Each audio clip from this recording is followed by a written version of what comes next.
Les balles de mitrailleuse perforent le fuselage. Les flammes envahissent le cockpit. L'appareil pique dans une vrille infernale.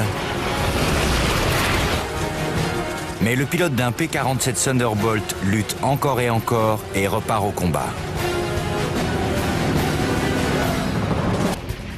Le 26 juin 1943, 48 P-47 Thunderbolt du 56e escadron de chasse pénètrent dans l'espace aérien de la France occupée au-dessus du Tréport.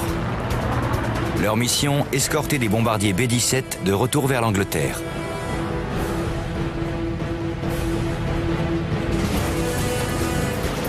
Robert S. Johnson, un jeune pilote, est aux commandes de Blue 4, l'appareil qui ferme la marche. Comme beaucoup dans cette unité, il n'a aucune expérience du combat. Robert Johnson était parmi les premiers pilotes recrutés dans le 56e escadron. Il a pris part au combat durant ses premières missions aériennes au printemps 1943. 25 km à l'intérieur des terres, Johnson aperçoit quelque chose au-dessus de ses 5 heures. Les minuscules taches noires sont juste derrière lui. C'est une formation de 16 Focke-Wulf 190, le chasseur monomoteur allemand le plus armé du moment. L'adrénaline monte. Le jeune pilote annonce l'arrivée des bandits à la radio. Les Allemands se rapprochent. Johnson lance un nouvel appel radio, mais avant la fin de sa transmission, l'ennemi est déjà sur lui.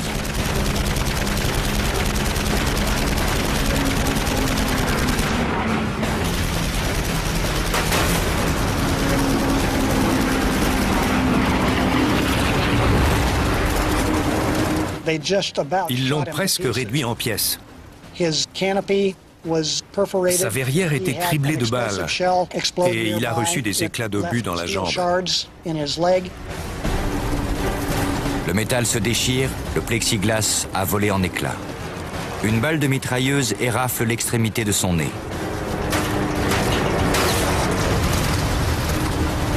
Le P-47 de Johnson chute à 20 000 pieds d'altitude, en une vrille incontrôlable. L'appareil tremble et hurle.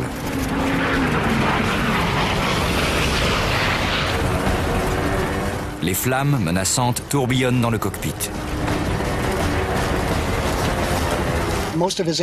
La plupart de ses instruments étaient détruits ou endommagés, et Johnson se résignait déjà à une mort certaine. Johnson enfonce la gouverne à gauche pour redresser l'avion et tire sur le manche. Et l'appareil sort miraculeusement de sa spirale infernale. Mais peut-il encore voler ?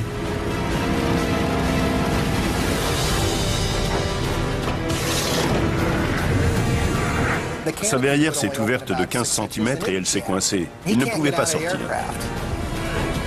Johnson tente de la forcer en poussant avec ses pieds sur le tableau de bord. Impossible. Il se lève et essaie de se faufiler à travers la verrière, mais son parachute l'en empêche.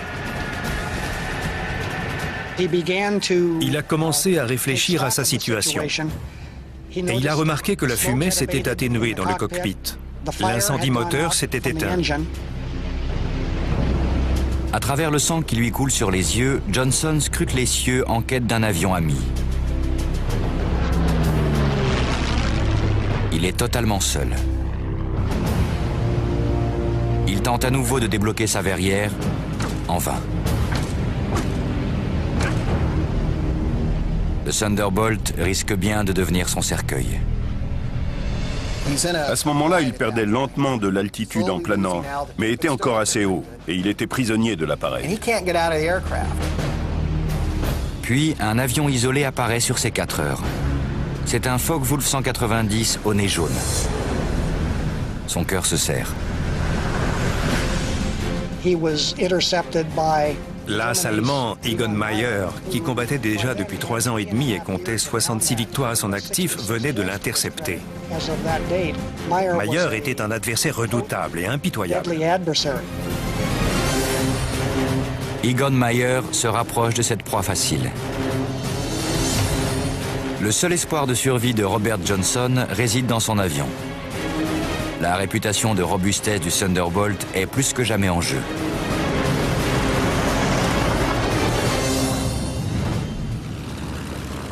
Le Republic P-47 Thunderbolt a fait son apparition dans l'armée de l'air des États-Unis en 1942. Le nouveau chasseur est voué à l'interception et conçu pour attaquer les bombardiers à haute altitude.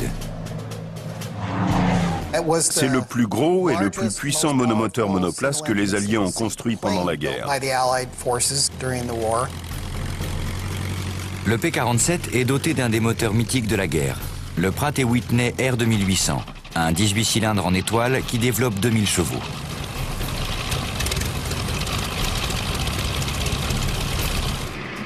Accouplé au puissant moteur, un turbocompresseur offre au P-47 d'excellentes performances à haute altitude. Le turbocompresseur met sous pression l'air ambiant à une altitude donnée et trompe le moteur en y injectant un air plus dense que celui qui l'environne, comme s'il se trouvait plus bas. C'est ce qui permet de développer une plus grande puissance que ce qui est normalement possible dans l'air raréfié qu'on trouve entre 8000 et 10 000 mètres d'altitude. On a construit sa cellule autour de cet énorme moteur et des canalisations nécessaires au turbocompresseur. Et ces dernières devaient passer sous le moteur. C'est ce qui donne au P-47 sa silhouette si singulière et sa taille impressionnante. On l'a surnommé la cruche à cause de sa forme caractéristique. Sans ses ailes, on aurait pu le faire rouler comme un tonneau. Le Thunderbolt est bâti comme un char. Il était si gros qu'il dégageait une aura de machine de guerre âpre au combat. Il inspirait confiance aux pilotes. Le Thunderbolt est idéal pour accueillir des armes et on l'équipe de 8 mitrailleuses de 12-7, 4 de chaque côté. 8 mitrailleuses de 12-7, on n'a jamais fait mieux durant la Seconde Guerre mondiale. Armé pour le combat, le Thunderbolt pèse plus de 8 tonnes. Il arrive sur le théâtre de guerre européen au printemps 1943. Lorsque les pilotes mènent le nouveau chasseur au combat, celui-ci révèle une qualité essentielle, sa robustesse.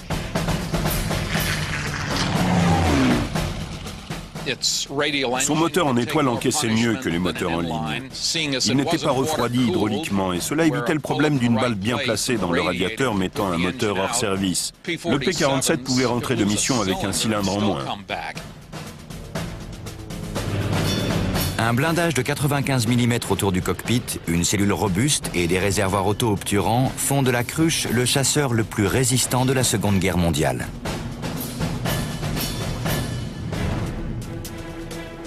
Le 23 juin 1943, la vie du pilote Robert Johnson dépend de la capacité de sa cruche à encaisser les coups.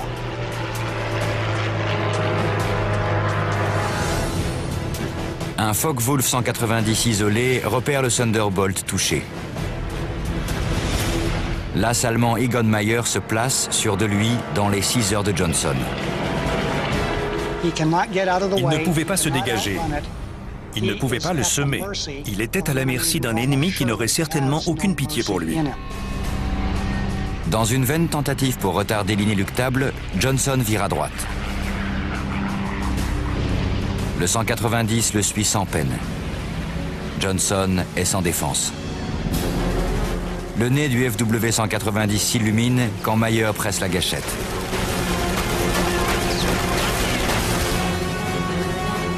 Une pluie de balles de 7 mm 9 s'abat sur la cruche.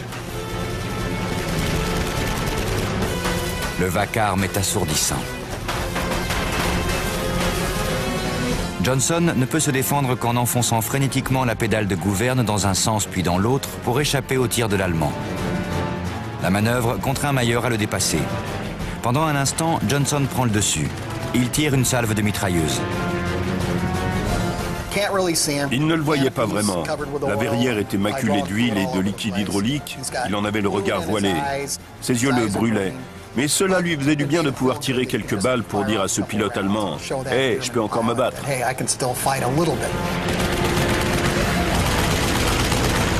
Meyer entame un lent virage en cercle. Johnson ne peut que le regarder faire. Le 190 se glisse sans effort derrière lui. Mais à la stupéfaction de Johnson, le 190 se place à sa hauteur. Johnson s'est dit à cet instant que l'Allemand était à court de munitions et qu'il voulait juste jeter un œil sur lui. Egon Meyer examine la cruche meurtrie. Incrédule, il secoue la tête, puis adresse un geste au pilote américain. Bob a poussé un soupir de soulagement. Il s'est dit « l'Allemand me laisse partir ». Mais Meyer ne cesse pas le combat. Johnson a réalisé « Mon Dieu, il n'en a pas terminé avec moi ». Une autre pluie de balles s'abat sur le P-47. Robert S. Johnson se recroqueville derrière le blindage de son siège en priant que le Thunderbolt résiste à cet assaut impitoyable. « 26 juin 1943. Sans défense, le P-47 de Robert S. Johnson résiste toujours aux assauts répétés d'Egon Meyer.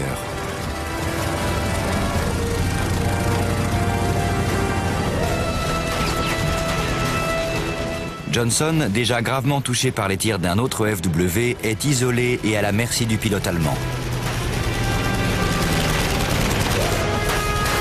Le Thunderbolt tremble sous les impacts d'un nouveau tir. Perplexe, Meyer revient à nouveau à la hauteur de Johnson.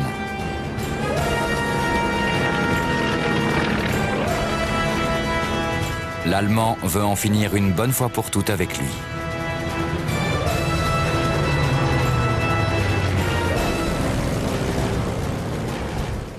L'Allemand a entamé un tir d'arrosage et a réussi à toucher sa gouverne. Il l'a alors criblé de balles d'un bout de l'aile à l'autre. Mais les concepteurs du République ont bien travaillé. La solide cellule en aluminium et en acier résiste à cette troisième salve. Le Focke-Wulf se place à nouveau à la hauteur du Thunderbolt. L'Allemand s'est finalement retrouvé à court de munitions. Meyer, l'as allemand, ne remporte pas sa 67e victoire ce jour-là. Il balance ses ailes en signe de salut et vire en s'éloignant. Le ciel est à nouveau vide quand Johnson rapatrie son P-47 endommagé au-dessus de la Manche. Le Thunderbolt le ramène à la base. Après avoir atterri, il a commencé à compter les impacts de balles. Quand il est arrivé à 200, alors qu'il n'avait pas encore fait le tour de son avion, il a abandonné. Robert S. Johnson deviendra le deuxième pilote américain ayant remporté le plus de victoires sur le théâtre européen avec 27 avions abattus à bord de son P-47 Thunderbolt. Durant l'hiver 1943, des vagues de B-17 et de B-24 commencent à s'enfoncer loin au-dessus de la forteresse Europe. Mais les P-47, gourmands en carburant, ne disposent pas du rayon d'action nécessaire pour accompagner les bombardiers jusqu'à leur cible. Ces missions d'escorte des bombardiers sont progressivement confiées au P-51 Mustang, plus économe.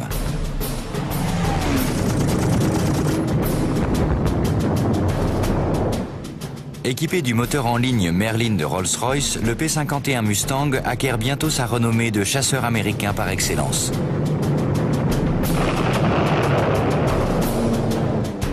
C'est un pur sang racé comparé à la bête de somme qu'est le P-47.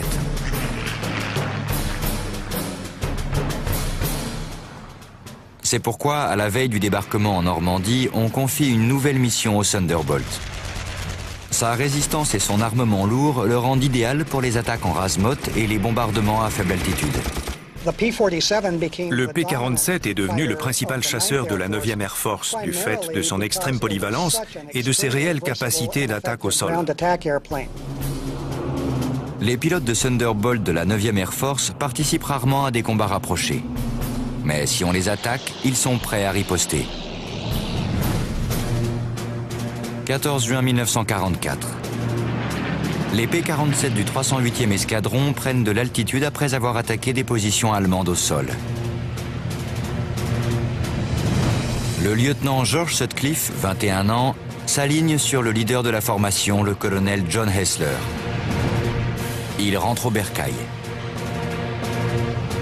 Sutcliffe, le regard aux aguets, est le premier à repérer le danger au-dessus d'eux. Je me suis retourné pour jeter un coup d'œil et toute une flopée d'engins sombres a surgi des nuages. On aurait dit une bande de rats qui sortait des nuages derrière nous. Pas moins de 40 ME-109 piquent sur les 4 Thunderbolt.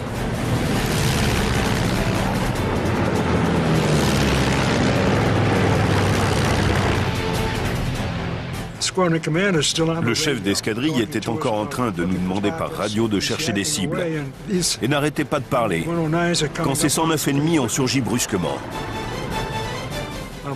J'ai hurlé « Virez à gauche, colonel, virez à gauche !» Les ME-109 ouvrent le feu au moment où Sutcliffe lance son cri d'alarme.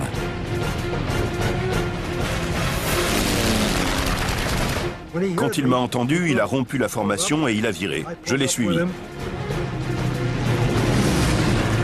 Dans la panique, les Thunderbolts se retrouvent séparés et isolés. Sutcliffe tire une salve sur un Allemand qui passe devant lui.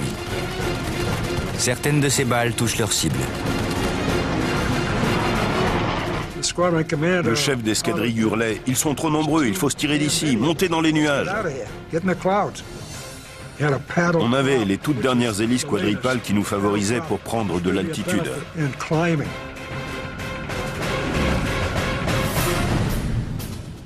L'hélice, plus large, propulse plus d'air à chaque rotation et augmente le taux de montée de l'appareil. John Hessler et le second leader Marv Oswald atteignent facilement les nuages. Mais George Sutcliffe et Robert Bechtold sont distancés. Les deux Américains sont largement inférieurs en nombre. 2 P-47 contre 40 ME-109. Le ME-109 est le chasseur le plus fabriqué durant la guerre. Il est doté de 2 mitrailleuses de 7,62 et d'un canon de 20 mm monté dans le cône de l'hélice. Le ME-109 vire plus court, mais le P-47 est plus résistant et lourd, ce qui lui donne l'avantage en piqué, mais le rend plus lent que le 109 en ascension.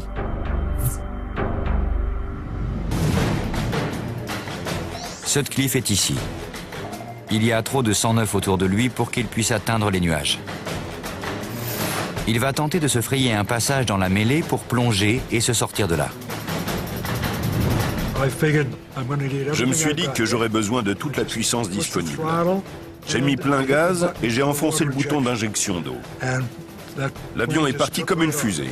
Il volait sacrément vite. On utilisait beaucoup l'injection d'eau durant la Seconde Guerre mondiale. On pouvait injecter une certaine quantité d'eau mélangée à du méthanol dans les cylindres du moteur pour les refroidir. Le moteur du P-47 rugit tandis qu'il croise ses ennemis. J'ai baissé la tête et je me suis fait tout petit dans le cockpit pour ne pas servir de cible. Je jetais des regards furtifs au-dessus du tableau de bord. J'ai traversé tout le groupe de 109. Sutcliffe tire sur tout ce qu'il croise sur son chemin, puis vire en piqué. Mais il ne parvient pas à semer 2 Messerschmitt qui lui collent au basque.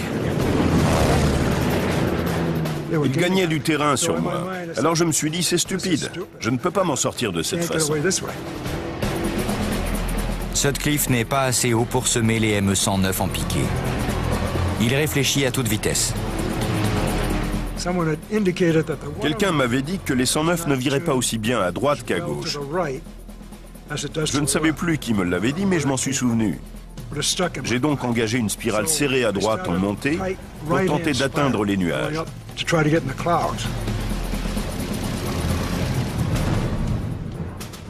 Cette spirale serrée doit lui éviter de se retrouver dans la ligne de mire des Messerschmitt. Mais Sutcliffe va perdre de la vitesse dans sa montée et risque de décrocher avant de rejoindre les nuages. Sutcliffe tire sur le manche et enfonce l'aileron droit. Le Thunderbolt répond sans broncher. Les 109 mettent fin à leur assaut.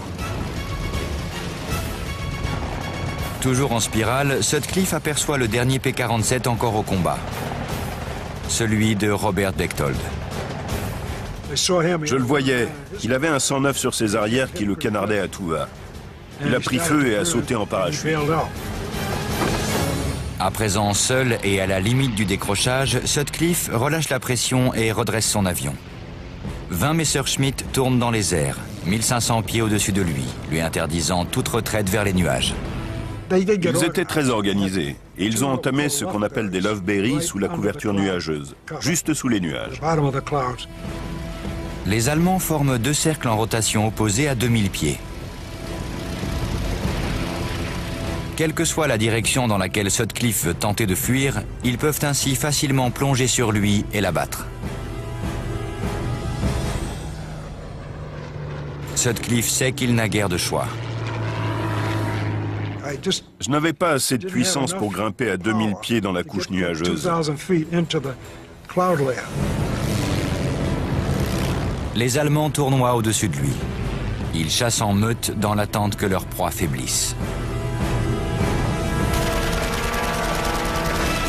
C'est un redoutable combat qui se prépare.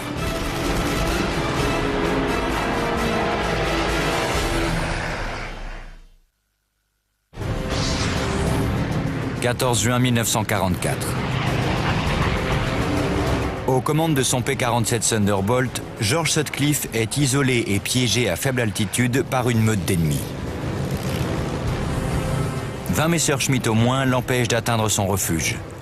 Une couche de nuages à 800 mètres d'altitude. Tandis que Sutcliffe analyse ses possibilités, un Me-109 quitte le Loveberry et plonge vers lui. Sutcliffe est ici, le 109 est là.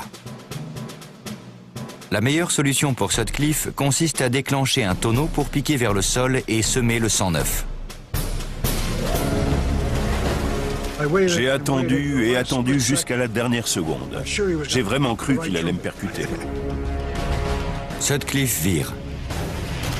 Les projectiles transpercent son aile gauche. J'ai à nouveau plongé vers le sol, la tête la première. Et la terre était proche. Le piqué lui permet de gagner de la vitesse et la puissance nécessaire pour se rapprocher des nuages. Il tire sur le manche de toutes ses forces. Il encaisse une force de 6 G. Il est au bord de l'évanouissement. C'est une expérience assez pénible. Je ne voyais rien, mais on sait ce qu'on fait. On n'est pas totalement inconscient. Puis le sang remonte à nouveau jusqu'aux yeux et tout rentre dans l'ordre. Sutcliffe veut utiliser la vitesse acquise en descente pour entamer une autre ascension en spirale qui lui permettra d'échapper aux assauts des Allemands tout en le rapprochant de la sécurité des nuages.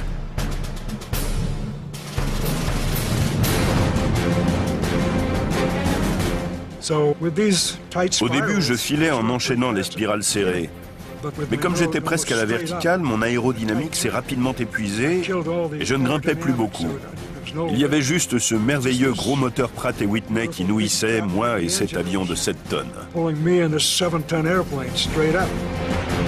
Pour éviter le décrochage, Sutcliffe est contraint de redresser, ce qui le rend plus vulnérable aux attaques.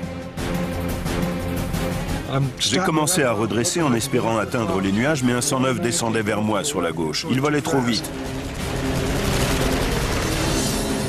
Le Me-109 vire trop long, puis effectue une manœuvre tout à fait inattendue. Il est venu se ranger à côté de moi, à seulement 7 ou 9 mètres. Il semblait voler en formation avec moi. Je le voyais distinctement et lui aussi.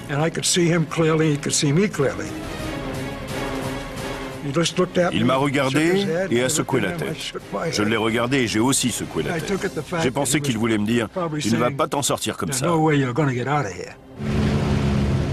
Un simple instant de reconnaissance mutuelle entre deux guerriers et le combat reprend. Il était au bord du décrochage, comme moi. Mais il a commencé à retrouver un peu de puissance et il cherchait un bon angle de tir. C'est quand j'ai vu son nez et que j'ai senti qu'il pouvait m'avoir que je suis monté pour passer au-dessus de son cockpit. Les gestes de Sutcliffe s'enchaînent avec rapidité et coordination. Manche, aileron droit et gouverne tiré à fond. Il déjoue encore l'attaque. Il plonge pour prendre de la vitesse et engage une nouvelle spirale montante pour tenter d'atteindre les nuages. Je pilotais ce bon vieux Thunderbolt, qu'on appelait aussi le sanglier. Ma verrière ne me permettait pas de voir clairement ce qui se passait dans mon dos, et soudain j'ai vu défiler des balles traçantes des deux côtés du cockpit. Sutcliffe est ici. Un autre ME-109 surgit dans son angle mort. J'ai tiré le manche, enfoncé la gouverne et j'ai fait un tonneau rapide. Ces balles de 20 mm m'ont touché. Le blindage derrière sa tête dévie les balles. J'ai senti un choc, mais j'étais si remonté que je l'ai ignoré. Sutcliffe est à nouveau chassé loin des nuages. Il plonge pour reprendre de la vitesse. Il tire sur le manche, mais les commandes répondent mal. La cruche est sérieusement touchée. Je le tirais à moi, mais je ne parvenais pas à le faire bouger. Alors j'ai passé ma jambe autour, je l'ai pris à deux mains et j'ai fait tout ce que je pouvais pour sortir de ce piquet. Sutcliffe frôle les arbres. Il est épuisé et en nage. Il lutte pour sa survie depuis 15 minutes. Il sait qu'il faut en finir.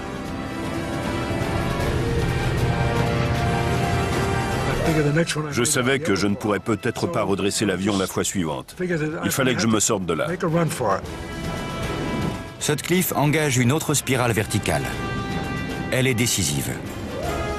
C'est maintenant ou jamais. J'ai observé le ciel. Je ne voyais personne venir vers moi, alors j'ai cabré l'appareil pour tenter d'atteindre les nuages. J'étais à environ 500 mètres, il fallait que j'en monte encore 300. Un autre 109 allemand quitte le Loveberry pour l'attaquer et tenter d'abattre une fois pour toutes le P-47 isolé.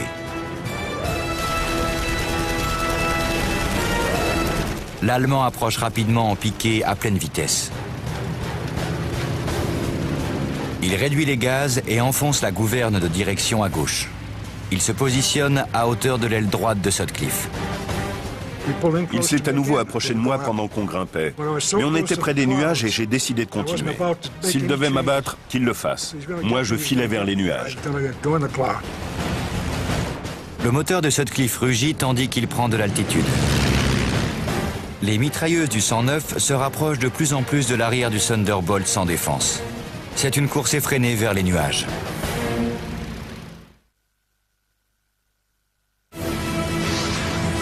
« 14 juin 1944. George Sutcliffe est maintenant tout près de la couche de nuages salvatrice. Mais le ME-109 le tient à quelques centimètres de sa ligne de mire.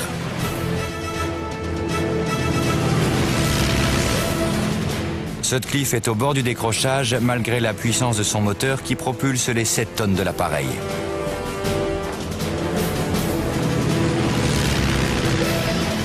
Au bout de 18 interminables minutes, George Sutcliffe atteint enfin les nuages avec le ME-109 tout près de lui.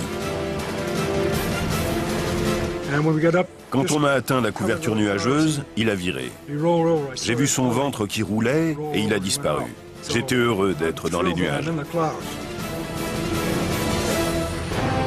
George Sutcliffe a échappé à 20 appareils allemands et a survécu pour raconter cet incroyable exploit aérien.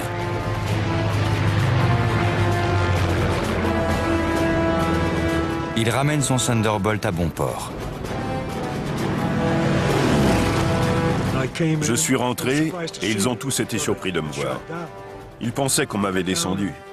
Je suis sorti de l'avion et j'étais épuisé, vraiment exténué. Le combat épique de George Sutcliffe est un extraordinaire exemple des capacités de défense du Thunderbolt.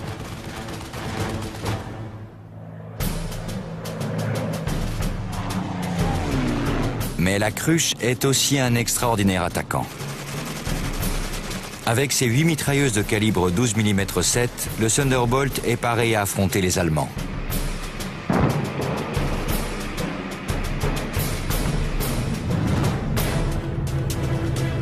« 19 décembre 1944.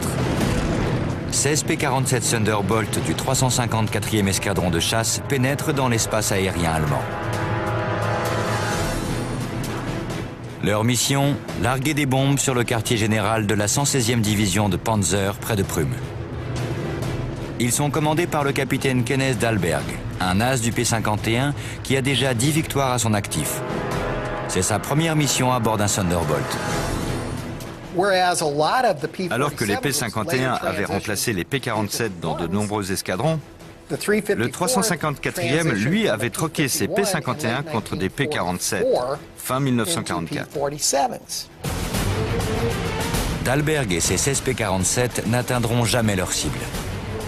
Le contrôle au sol les déroute vers une formation de 30 ME-109.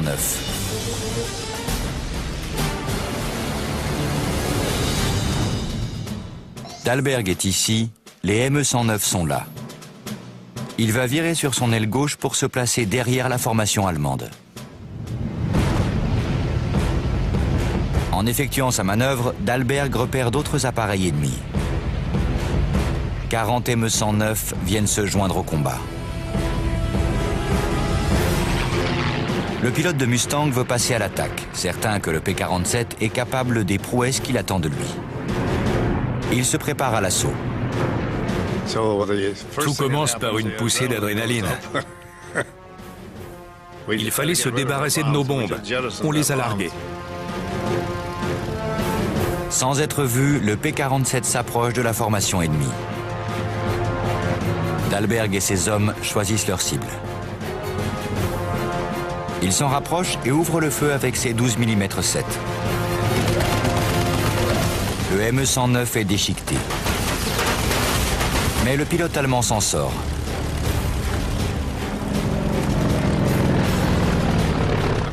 C'était facile d'abattre le premier car il ne nous avait pas repérés.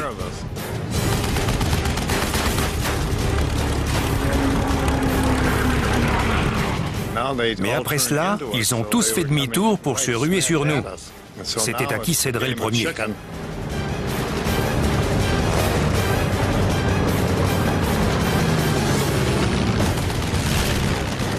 Dahlberg et ses Thunderbolts traversent la formation en trombe. Le combat prend vite une tournure frénétique. Le second groupe de ME-109 se joint à la mêlée. Le ciel se remplit de la fureur des 80 chasseurs s'affrontant violemment. Il y avait beaucoup de cris à la radio. On entendait les appels de détresse.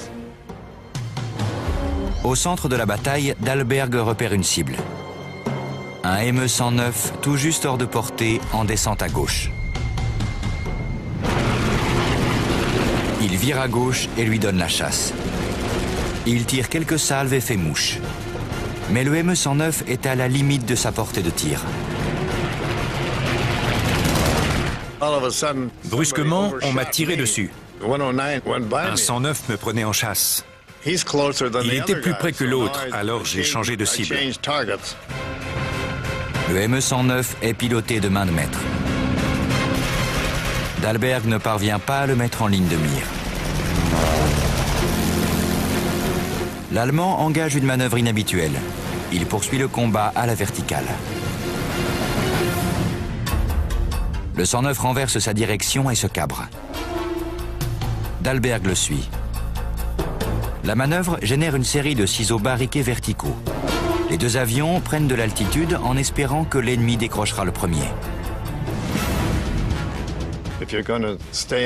Pour rester derrière lui, il faut grimper et se renverser pendant qu'il fait de même. Celui qui grimpe le plus haut sans décrocher a gagné. Le P-47 de Dahlberg, de modèle plus récent, est doté d'un moteur amélioré et d'une hélice quadripale. Il peut tenir tête à un ME-109 en ascension. Il se croise à la fin des ciseaux en encaissant des forces de 5G. On a les yeux qui semblent vouloir sortir de leurs orbites, et tout s'embrume parfois. Mais tout se joue entre la limite de ce que le corps peut supporter et la survie. Dahlberg lutte contre la fatigue et reste âpre au combat. Il prend lentement l'avantage.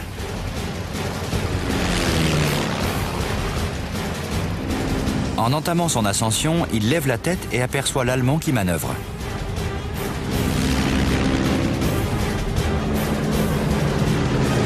Mais cette fois, son adversaire commet une erreur fatale. Il vire trop large. Quand il a viré pour remonter, je me suis retrouvé avec sa silhouette en ligne de mire. Dahlberg tire. La salve de 3 secondes libère des centaines de balles de 12 mm 7. Le feu nourri frappe le cockpit du ME-109 de plein fouet. L'avion allemand est abattu. Deuxième victoire.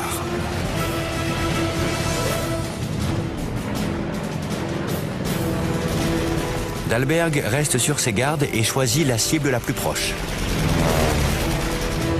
C'est la seule manière de combattre dans un tel tumulte.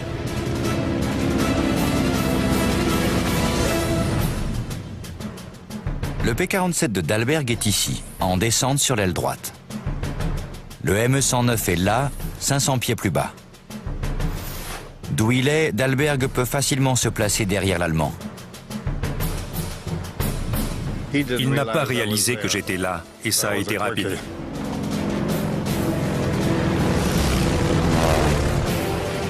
Dahlberg se place aisément et tire. Le ME-109 prend feu, le pilote ouvre sa verrière et saute.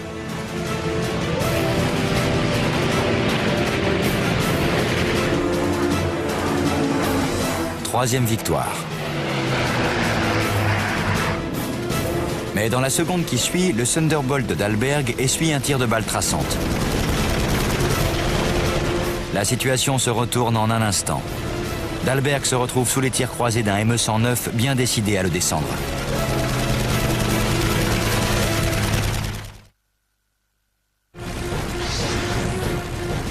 « 19 décembre 1944. Engagé dans un féroce combat rapproché entre 80 avions, Ken Dahlberg en a déjà abattu 3.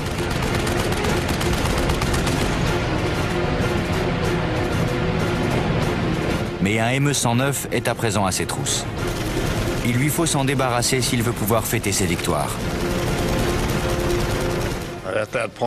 À cet instant, j'ai dû passer très vite de l'offensive à la défensive. Dahlberg vire à droite pour échapper à la nuée de balles en tendant le cou pour apercevoir son assaillant. Le 109 est derrière lui, presque en ligne de tir. Dahlberg entame une manœuvre de désengagement habile, une technique qu'on nomme contrôle transversal. La gouverne de direction dirige le nez à droite ou à gauche. Les ailerons font pivoter l'avion.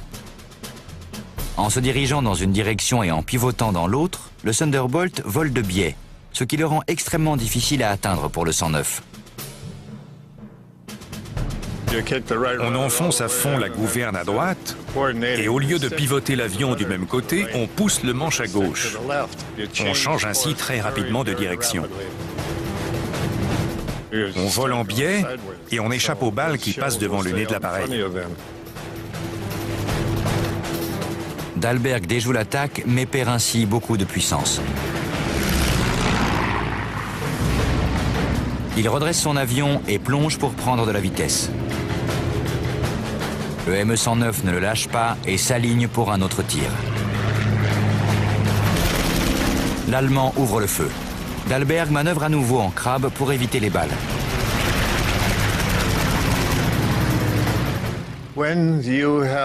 Quand quelqu'un cherche à vous descendre, on tente toutes les manœuvres les plus folles pour s'en sortir.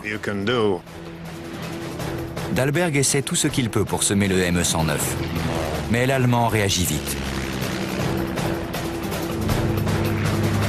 Soudain, le 109 essuie un tir traçant et est contraint à l'abandon.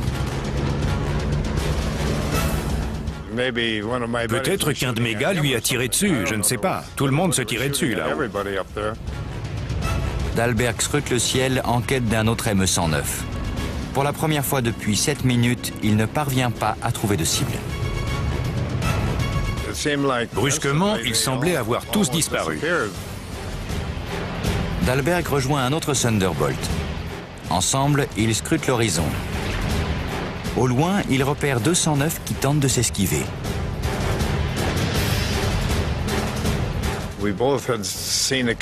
On a aperçu 2 appareils à la traîne qui apparemment rentraient au bercail. On a mis plein gaz pour les rattraper.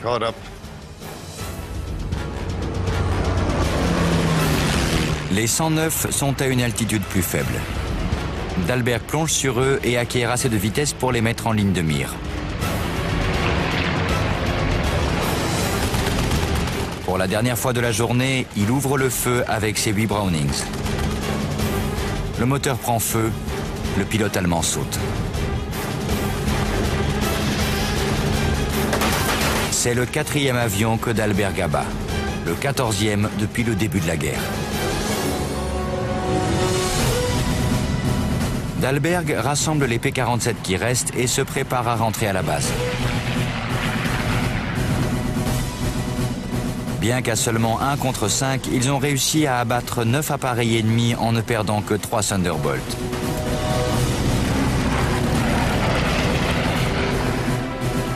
Lors de sa première mission à bord d'un P-47, Ken Dahlberg a prouvé qu'aux mains d'un pilote expérimenté, le Thunderbolt était tout aussi efficace que le P-51 Mustang.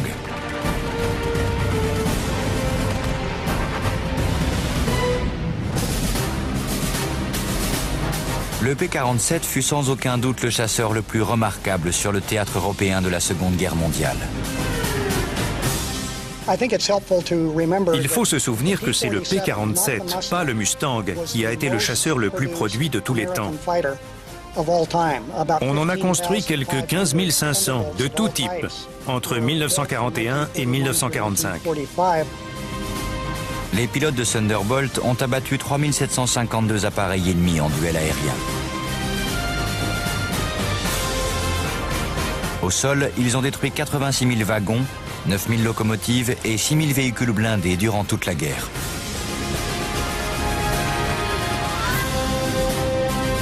Mais les P-47 sont bientôt rattrapés par le temps et la technologie.